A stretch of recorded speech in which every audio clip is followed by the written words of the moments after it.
out how much of that is the growth in new app installs versus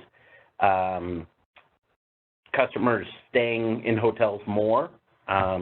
So you could say the average number of customers per app install or download or something like that. But you have to be really careful with metrics like installs and downloads because a lot of times customers will install and then uninstall. And when they uninstall, it doesn't take them out of that population, and it only counts when they add it. So that's a big gotcha, something you may want to look out for as well. But on seasonality, typically September and then the first half of October are going to be some of the lowest times for people to actually stay in the hotel. It's just an off time for travel. Everyone's back in school. No one's traveling with their kids like they were over the summer. So you're going to have more empty rooms, therefore less people in the hotel. Of course, weekends could be different, especially business travel. If it's a convention city such as Vegas or Orlando, San Diego, then, you know, if you're looking at that kind of granularity, you could see certain cities do better than others. But just be aware of that seasonality. And if you do some year over year and say, okay, August year over year was up 20% and July year over year was up 19%, I would expect September to be up somewhere around 20%. But since they had an app release, if it's only up 10%, I would call that out saying, hey, you know, some people may have problems connecting to the app because your trend on year over year growth had been fairly consistent. And I would look at as many months back as I can. If they go back 2 years of data, I would do the full year. So trending in order to point at where issues may or may not exist is by far going to be one of your best areas to find some opportunities in either spikes or dips in data. But just because you find a dip in September, remember, if you don't do that year-over-year comparison, it may just be because it's a less traveled month, not because something's wrong or broken. So be very careful with that. And as you guys find things, you know, feel free to bring them up, and I'm more than happy to take a look at it with you guys and see, you know, how we could approach the analysis or how you guys could approach the analysis to better understand if it's an issue or if it's an opportunity or if it's just something normal seasonality that's happening out there.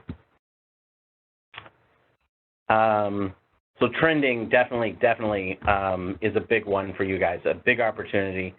And then I'm trying to remember what some of the other opportunities were. They definitely, as you think about framing up what your presentation is going to be, definitely think about it in terms of those questions that they laid out, because the way I read the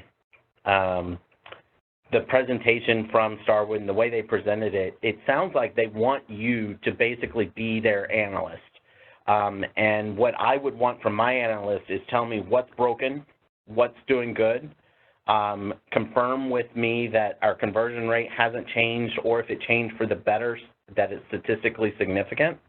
And I would do that by looking at both a pre and a post period while trying to take into account that seasonality, that year-over-year change that's going to exist. And find for me, you know, is there a certain error in the application? Are there more crashes per attempted open? We in class didn't go into the mobile reporting very much. It's very similar, but it has more metrics that we didn't touch, which are going to be things like app opens, app crashes, date since last app open, and date since install, or something like that. There's a bunch of metrics like that. So if you didn't catch their training session, make sure that you focus on that, because it is slightly different when you log in under the mobile section And I would show you that, except our application doesn't actually use that tracking yet. We've got an enhancement going out in January to upgrade to that. So just something else to be aware of.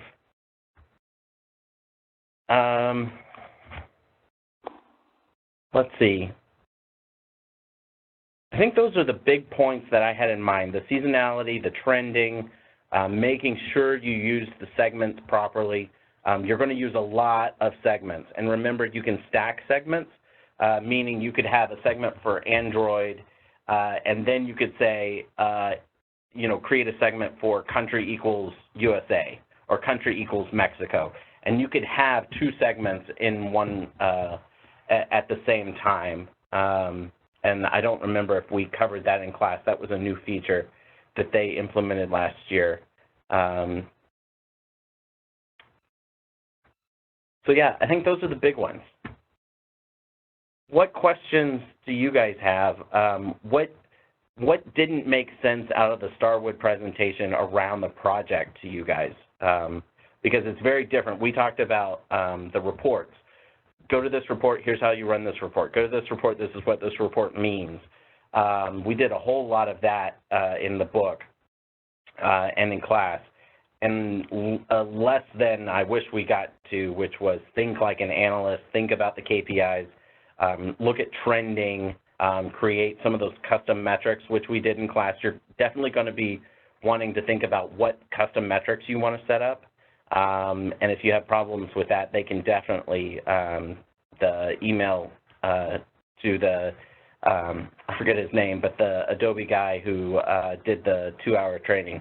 He should be able to help you guys with any of that, but you can let me know if you're having problems as well. Does the trending make sense to everyone?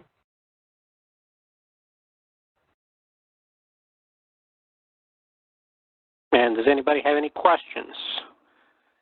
Jordan, while we're waiting for them, what I'm going to do is I'm going to take control and I'm going to go to the presentation and just to kind of jog memories and see if any other questions show up. So let me, please ask questions if you have any. For the presentation that they did, the kickoff presentation, is that available? I might have emailed it. I just kind of behind on it. Kickoff, yes. So they should have sent an email. If not, this is Kelly, right? Yes. Yeah, so I can send that to you. Does everybody have that initial kickoff recording and then the Starwood's specific presentation? So just, Kelly, I'll send that to you. Yeah, I might have it in my email. I'm just... Yeah, they did send, at least they sent it to me, so I'm always kind of assuming that you guys also received that. If there's no other questions for now, can everybody see my screen? Here's some of the business questions. Jordan, looking at this, is there any other tips that come to mind? So the funnel analysis is definitely going to be look at how many people were on this page, then that page. They also, I know they definitely had, I think it was in the 12-minute presentation that Starwood did. It was very similar, so it's worth the time to watch both of those presentations, the hour-long or the 52-minute long one from a week and a half ago, and as well as the 12-minute one. And they kind of start talking about their page name convention. So definitely make sure that you guys get all the documentation or ask the questions you need. So as you're using the app, you know what that page is called, because there's no real way to look it up. And I would hate for you guys to make any assumptions. That should come in the documentation that they give you guys in some form or fashion. But I would definitely focus, if they only give you a handful of pages, I would definitely focus on those pages because they're going to give you the names of every page they think is important. So here they're talking about the search, the property page, and the rate page. And we have a very similar flow here at Southwest, where search is where you're putting in your dates your city, and your search criteria, like I only want a W hotel, or I'll take any